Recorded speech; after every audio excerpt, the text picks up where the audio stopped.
Hi there, and welcome to Fantasy for the Ages, the show where father and son sit down and talk about fantasy books. I'm the son of that equation, Zach. And I'm the father, Jim. And it's great to have you with us here today. And as you can see, it's great to have Zach with us today. Because there's been a lot of content again coming out with just me. And it's lots of fun when I get to do this with my son. And we've got one of those episodes for you today. But It's a before good we one. do I've that, been waiting for it all year. you have literally. Before we talk about that stuff, we got to talk about the stuff I never get to talk about any other time. What? Zach, how are you doing? I'm fine. I'm here.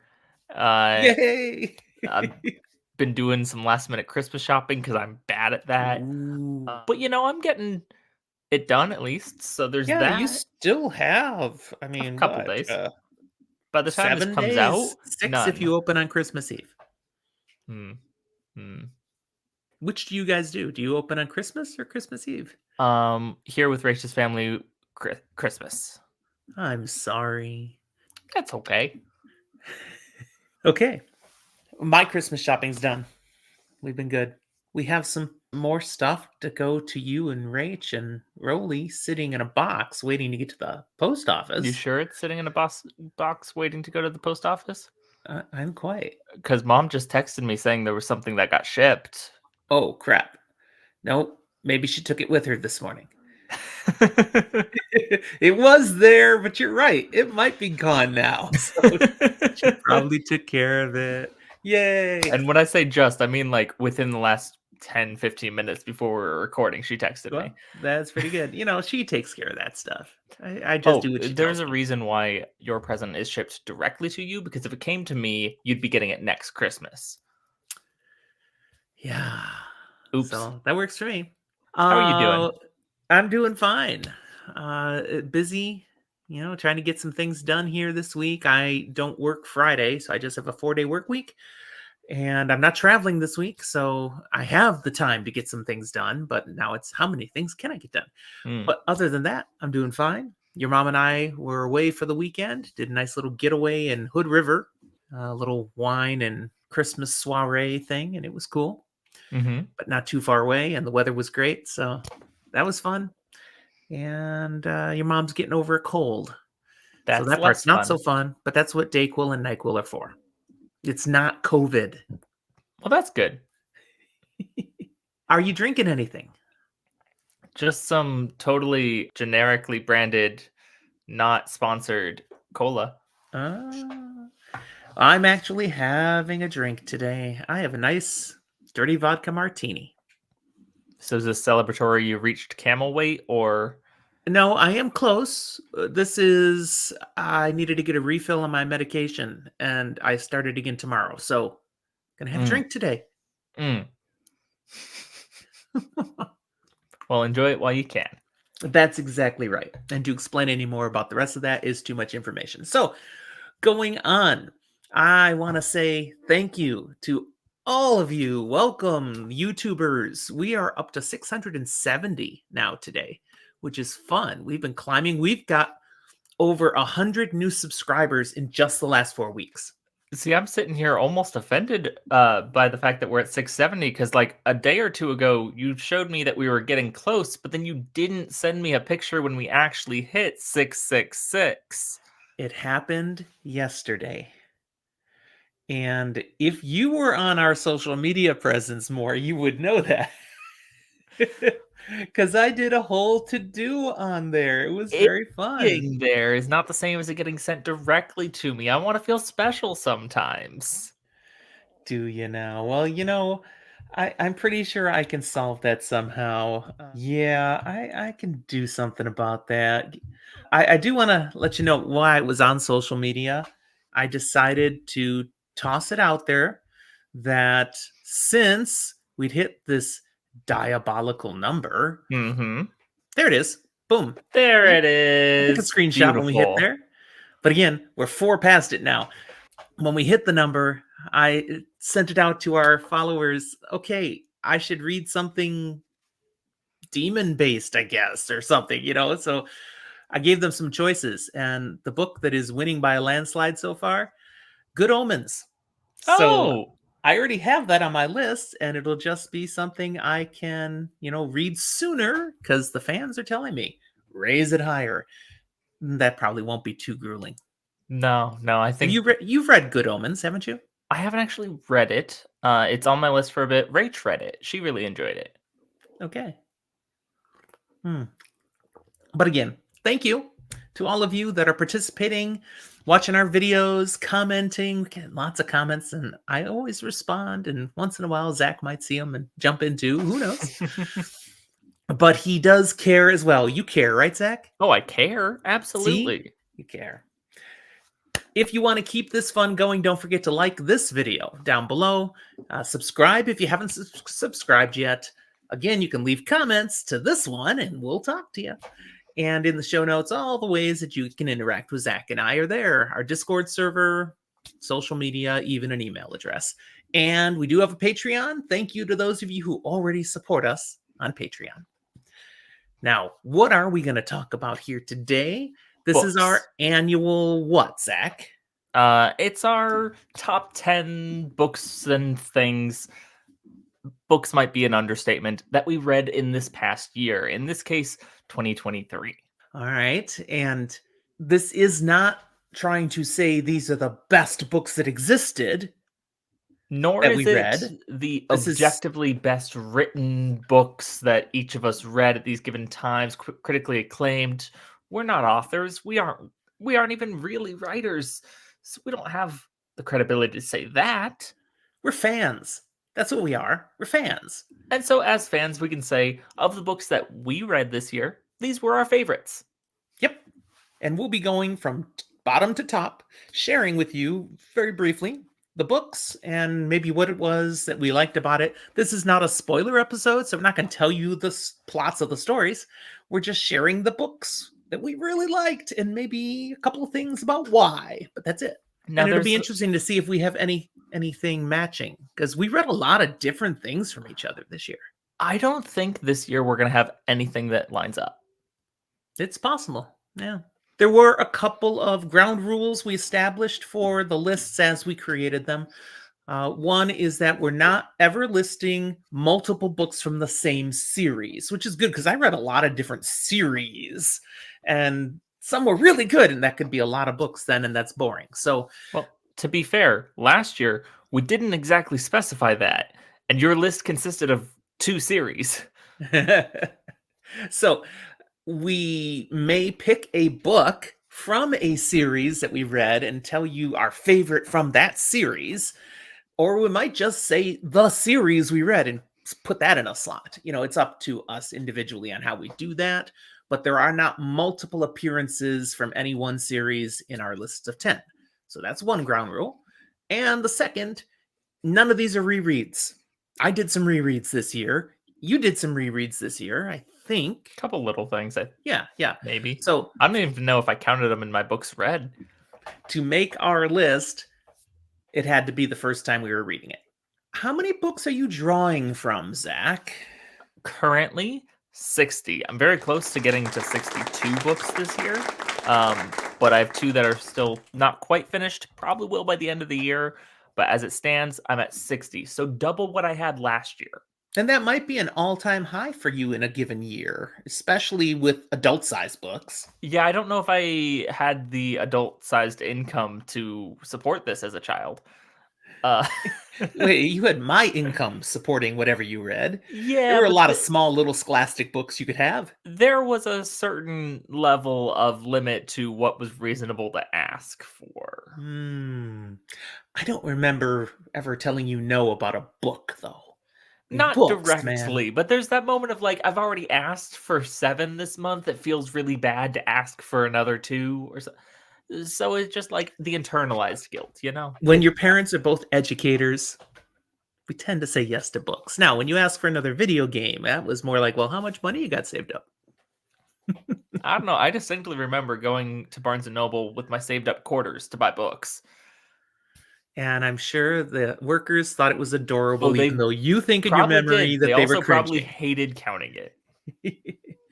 Now, for me, I've been through an all-time high 145 books this year. And I'm still not done. This is Insane. mid-December here. We got like 13 days to go. I will finish at least 1 or 2 more books, I'm sure. And I'm Wow. sure there are people out there in the world that read double, triple as much as you have, but that is an insane number to me. Reading is my favorite thing to do, and I went into it with commitment this year, not just for the pleasure of it, though it was very pleasurable, but also so I could keep having things to talk about on the channel, and that is motivating for me. So I kept plowing through things, but a lot of them may have been on Audible. It's still at 1.0, man. I don't rush on Audible. I can't do that. So legit, I put in a lot of hours here, and it was blissful. Average page count was about 350 pages for the things I read. So there were some shorter. The longest was over 1,000 pages, but that's what Goodreads tells me. My average was about 350. That makes me feel a little bit better. Because my average Okay. was 525. Well, cred, dude. Good job. Let's get talking to the books then, eh? And would you like to go first? Or I would shall love I? to, because I have an honorable mention. Oh, okay. I put no honorable mentions on here this I year. So included one that does not reach my top 10, but it was so close. And honestly, if one or two of these that are in the top of my list aren't series that I was counting in addition to just the book, it might have made it. And it ultimately came down to there were just certain sections of it that I didn't love as much as other sections of it. And that would be The Trials of Ashmount. nice. It doesn't quite crack my top 10, but it was worthy of getting an honorable mention, and I am excited to read the sequel, though I have not gotten to it yet. Give John Palladino a shout out. Absolutely. That was his debut book, and it came out in 2022, late 2022. But I read it in January of this year. So, I mean, it's in the runnings for me to think about. Maybe I you'll read it hear this maybe again. in May, I think. Okay. So, honorable mention, but not quite good enough because you had 10 things that were even better, in your I opinion. had, unfortunately, more than 10 things, but 10 things including series. Yes. Well, keep up the good work, John. All right. I have no honorable mentions. I'm jumping right into it. This was the year of Sanderson and his Mm-hmm. secret novels. I have to admit, the secret novels have me almost feeling like there's a little too much Cosmere going on. However, the one secret novel that was not Cosmere is my number 10, The Frugal Wizard's Handbook for Surviving Medieval England. This book gets bashed by real Sanderstans and Cosmere fans. They're like, it's weak, it's not of the same caliber. And I'm like, screw that. This was just fun. I love Lighthearted this and book. delightful. Yes, I have content on it already that they can find, so I don't have to talk about it more, but that was a strong number 10 for me. I probably enjoyed this Sanderson book more than anything I have in quite a while. What's your number 10? My number 10 is also a Sanderson book because this year got me round to getting to Mistborn Era 2. Specifically, I put in Shadows of Self. It's the top of those for me personally. And while it wasn't anything that blew me out of the water of this is the best book ever, this series was very fun to dive back into Allomancy and all of the Mistborn stuff and the Rukamine. greater Cosmere connections. And so it was a very fun continuation in Cosmere that I at least have not felt like there's been too much. But I also haven't read all the secret stuff yet, so who knows? Yeah, and please don't, take it as I'm bashing the Cosmere. I like the Cosmere. The story's great and all, but the secret novels were just, for me, I wasn't like, so incredible. And I don't think they're those kind of novels in the first place. They're just adding filler to the whole Cosmere a bit. Number 9. For this one, I have a series. I'm just dropping the whole series in instead of one book because the series kind of feels like one big book. And this is a zombie apocalypse series I found this year, A New World by John O'Brien, 10 books that I just zipped right through. I mean, it was like rush, rush, rush, rush, because they were easy to consume. This was a series that was based primarily in the Pacific Northwest. So I was familiar with the area, the locations that were being talked about. I could picture things really well. And I just enjoyed the angle on zombie apocalypse here, By the way, there are no zombies in this series. They're zombie-like creatures, but they're not dead. They've just been mutated. That happens. Yeah, these are all pretty short books, but definitely fun. The Adventures of John Walker. No, Jack Walker. Sorry, John is the author. John O'Brien writes about Jack Walker. It's okay. There's been a number of Jacks, Johns, and Walkers of sorts. So that's my number 9, A New World series, which was hard to type because every time I try to say A New World series, it tries to capitalize it to be, a new World series. What's your number 9? My number 9 is going back to another series that I believe made my list last year, but I'd only read the first book last year. This is the Gentleman Bastard sequence. This year, rounding out the pick is actually Red Seas Under Red Skies, the second book. Had I included the first book in the series, it might be higher on the list, as that first book is the best so far. But they are still quite entertaining and do make my top 10. I have yet to touch those, but maybe next year. It's just, there's so much on the list ahead of it. Number 8 for me is a book that I'm surprised to see I liked this much, but it earned its way here against my initial hatred. Disgust is maybe the better word. Number 8 is We Break Immortals by Thomas Howard Riley. This is the single longest book I read this year. This one is well over 1,000 pages.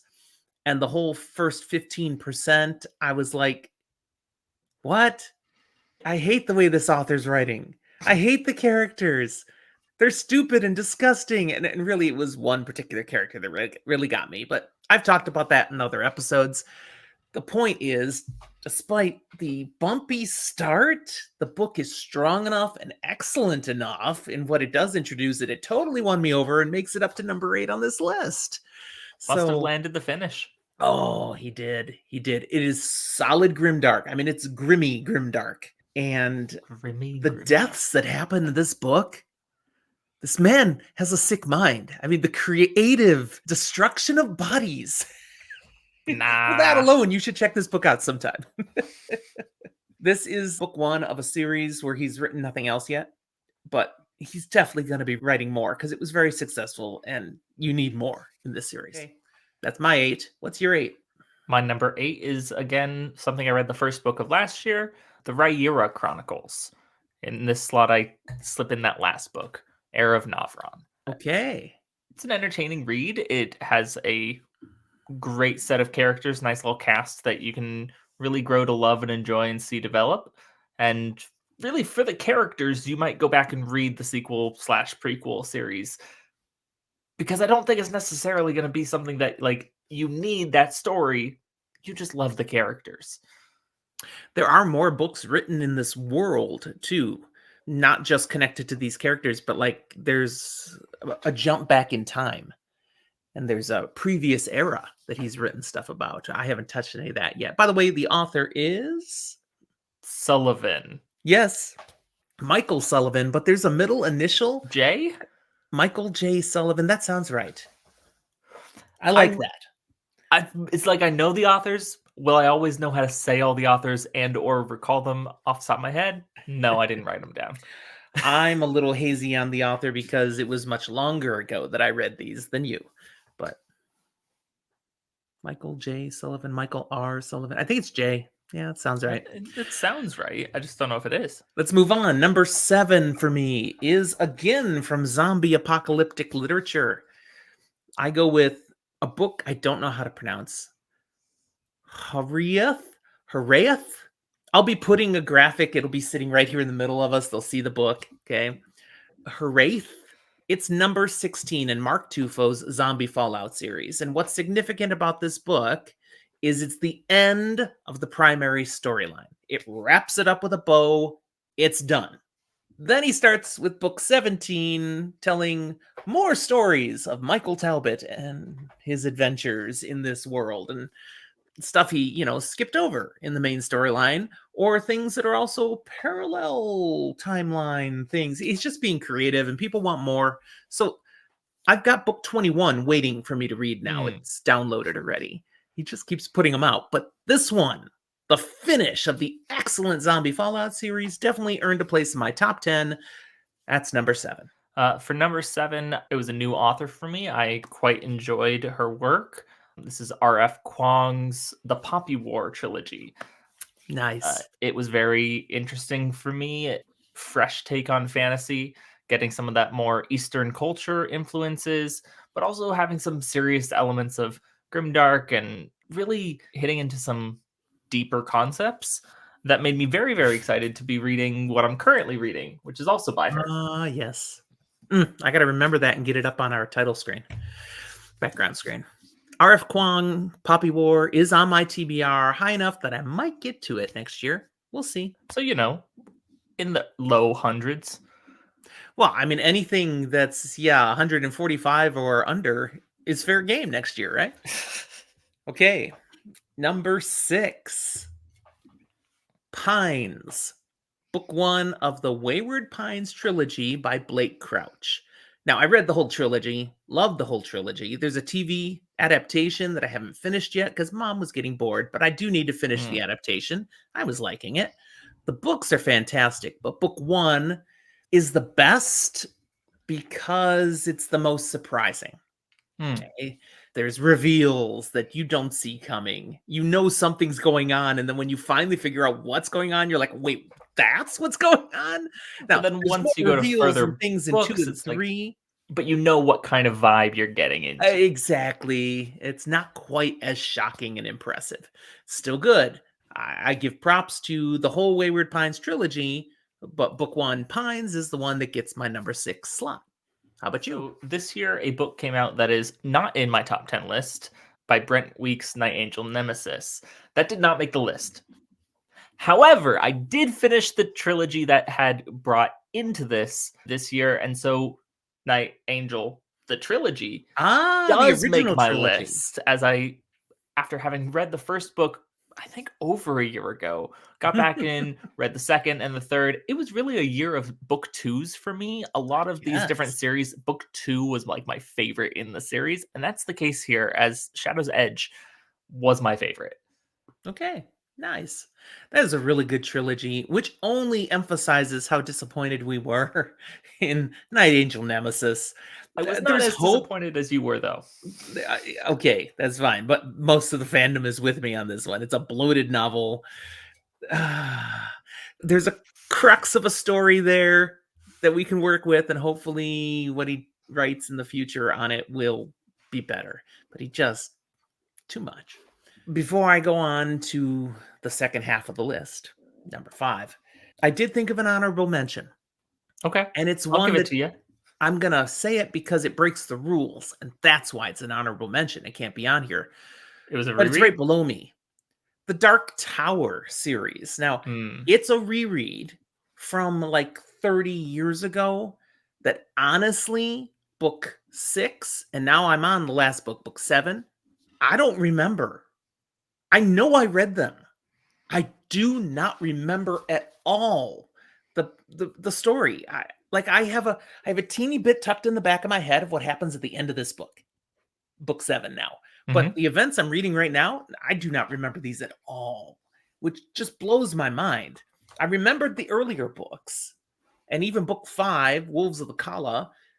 I didn't remember it super well going into it, but as I was reading, I'm like, oh yeah, I remember this. Oh yeah, I know what's coming next. Oh yeah, and it was like one of my favorites. I remembered that then. But book 6, Song of Susanna, the only thing I remembered was I didn't like it last time. And it was still my least favorite, but I liked it better now. And book 7, now The Big Finish. I just don't remember. So it's like I'm reading it for the first time.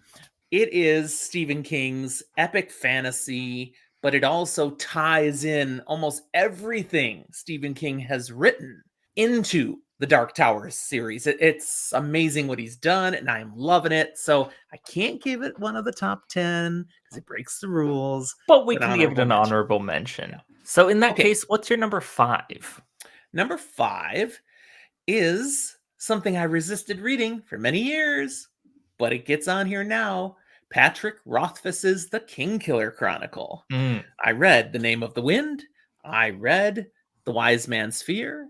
I read The Slow Regard of Silent Things. And most recently, I read what did he end up calling it now? It was originally The Lightning Thief. Now it's called, it's on Vibranium? our title screen, but over to the side where you can't see it. It's off to the edge. Hmm. Anyways, there's 2 novellas and there's 2 novels, and we're still waiting for the final book. It's been 13 years waiting for the final book of this trilogy. That's why I wasn't going to read it, but it was so good. And I just recently read that last novella, and again, it sucks you right in. I'm like, this is not the kind of reading I usually enjoy. It's so prosy, but it's so good prosy that his storytelling ability. Ugh, you looked it up. What is it? Yeah, I had the beginning of it in my head. I didn't have the rest. The Narrow Road Between Desires. There you go. I mean, it just rolls off your tongue. It's a great novella too, but how Rothfuss tells a story is so engaging. You just get caught right in. I definitely get it. He's an awesome writer, tells a great story. I want the rest, and hopefully we'll get it sooner rather than later. Him just putting out this revised and larger version of this short story gives me hope. He is capable of still putting out more content in this world. So give us that last book, dude. We want it. But that's my number 5. They wore me down. The fans made me read it, and they were right. What's your number 5? My number 5 is one of the largest appearing in your list from last year, as I read The Expanse this year. Great series, James S.A. Corey. I went ahead and I had to think about this and was like, okay, what's my top of them, though? And I think at the end of the day, the first book, Leviathan Wakes, hits my number 1 slot for the series, shortly after it being Leviathan Falls. And so both of those were right there for it. It's a great sci-fi series, hitting into a variety of things while also being ultimately a story about people and getting to see characters grow and develop over time. Okay. We did a recent episode talking about what we really think about The Expanse. You asked what my ranking of the books were. Mhm. I was like, I don't remember. But when I edited the video, I went and put in a list of my ranking. I did it. Now I can't remember. So if y'all want to know what my favorite book was, Go watch that back other and look video, at that 'cause video. It came out recently. He'll never tell me again. I think my favorite was book 3. That's the one with Clarissa Mao, right? The first with her, yeah. Yeah. So that's the one I think I listed. I really like that story, man. That is so good and intense in so many ways. Number 4, getting up there now, is another trilogy, but I'm picking a book from it and then highlighting the whole trilogy. I'm giving you Wool, which is book 1 of Hugh Howey's Silo trilogy. Now, this has that delightful little story to it that Apple TV was rolling out the show Silo, and you reached out saying, hey, did you know that's based on some books? Have you read them? Any of you? You shared it with the whole family, I think. Or maybe it's just your sister and I don't remember, but Something like like, that. I had no idea there were books. So I went and looked them up and read them and loved them. And you still haven't read the books, have you? Nope. So you spurred me reading it and have yet to read them, but Been reading other they things. were fantastic. And for the same reason that Pines, book 1 of Wayward Pines, is the best, Wool, book 1 of Silo, is the best. The most surprises, the most reveals, I feel like, happen there. And then the tone has been set. There's more reveals, more surprises, but the first book is the best one. The other 2 are just good. And I enjoyed the entire trilogy. What's your number 4? My number 4 is the First Law trilogy by Joe Abercrombie.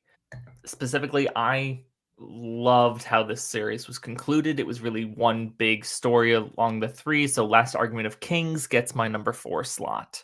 It was really... I'm pretty sure this was on my list last year, actually. Yeah. Good it stuff. Was kind of a masterclass in how to do a trilogy, how to do grimdark, and how to make compelling, morally gray characters. Nice. Yeah. Lord Grimdark himself there, Joe Abercrombie. He just knocks it out of the park there. I really look forward to getting back to that world eventually. There's 6 more books waiting, just so many other things to read, but I'm going to get there. Number 3 for me is a self-published author. Ooh. I was so delighted and pleasantly surprised when I read The Return of the Knights by Gregory Contaxis, the first book in the Dance of Light sequence that he intends to write. Book 2 is coming soon, but he has put out a prequel novel that I also read recently, The Night of the Moon, and it's delightful as well.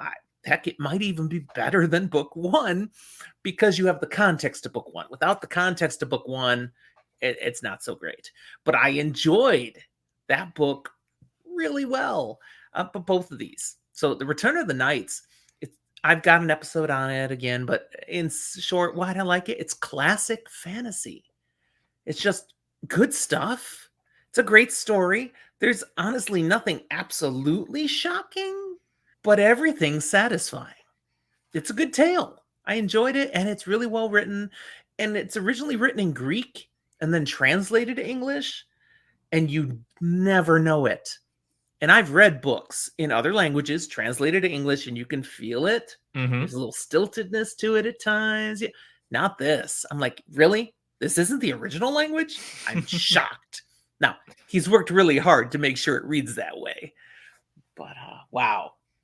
Can't recommend The Return of the Knights enough. So you guys listening, watching, if you haven't read it yet, go read that book. It's worth it. What's your number 3? My number 3 is less of a classic in vibe, but it was a nice surprise to me just because I didn't expect to like it as much as I did. This is Pierce Brown's Red Rising series. Oh, yeah, looking forward to it. And I was really tempted to put the actual first book, Red Rising, here because it was such a new, different thing. It was emotionally gripping. But at the end of the day, this is a series that builds upon itself, and each book is kind of better than the last. So just came out this past year, Lightbringer takes my official actual spot here. Nice. Everything you've said about that series just gets me more and more excited to read it. I'm sure I'll get to that one in 2024. Ooh, we're up to our top 2. The best of the best. For me, number 2, we're going to bring John Palladino back in here. Buzzard's Bowl, book 2, The Tragedy of Sedaine. So you had down in honorable mention the first book, The Trials of Ashmount, which I really enjoyed. But here's The Trials of Ashmount. Here's Buzzard's Bowl. It takes a huge step up. Far better. And I liked The Trials of Ashmount, but Buzzard's Bowl, man, he's hit his stride as an author. He's just nailing it. It's so good. I really enjoyed it. It's grimdark. Though I've talked with John, he maybe leans more into grim hope. There's hope for things, but man, there's a lot of grim going on. Yeah, I'm sitting here going, I don't know how much hope there was in the first book. Oh, come on. The ending is full of hope. I saw more there was hope throughout it that got crushed by the end. So, Buzzard's Bowl, do go on to read this, Zach, because your feel of this series will increase tremendously when you've got book 2 under your belt. I don't know when book 3 is coming out. He's actively working on it. He's written lots of pages, but I don't know if he's done yet. John, respond to this. I know you follow our content. You'll watch this video. Let us know, where does it fall? Okay. Let me know. Should we be looking for it next year? Can I get that arc? Because I want to read it and review it for our fans. What's your number 2, Zach? So my number 2 would have been my number 1 had I read it all during 2023. But I felt it was unfair to put this book as my number 1 of 2023, considering I only read about 300 of the 1,200 pages this year. The rest so it's I a read, single book. It's a single you started book, in December of last year. But I started in December of last year. And that's your reason. I didn't feel like I could put it as my number 1. Okay, respect. And so for that reason, my number 2 slot goes to Rhythm of War by Brandon Sanderson. I it would have been my number 1. Rhythm of War. But it just wasn't fair. the best of the Stormlight Archive. Not everybody agrees with that. I do. I love it. I don't want to have to pick which one I like the best. Don't put me on the spot. For me, they have gotten better with each book. But I know some people who really like Oathbringer and feel Rhythm of War is a step down. Like, okay. I don't know. Literally the last page of the book got me freaking out. So, all right. That brings us to number one. My whole room shakes as I do that. For me, come on. Anybody who's been following us, there's no shock here. My number one is from Malazan Book of the Fallen. I have spent so much time in this series. I've been enjoying it, and I have picked a best for me, and that's book 5 of the core series, Midnight Tides. It's a tone different from the other 4 books that came before it. It really feels very separate from the rest of the books. It's an amazing story. It's a weird story. It's a humorous story. There's so many elements in this one that I just loved. I've loved everything in Malazan, though. So this really represents the entire series in my experience. I'm going to spend a lot of 2024 still in Malazan Book of the Fallen.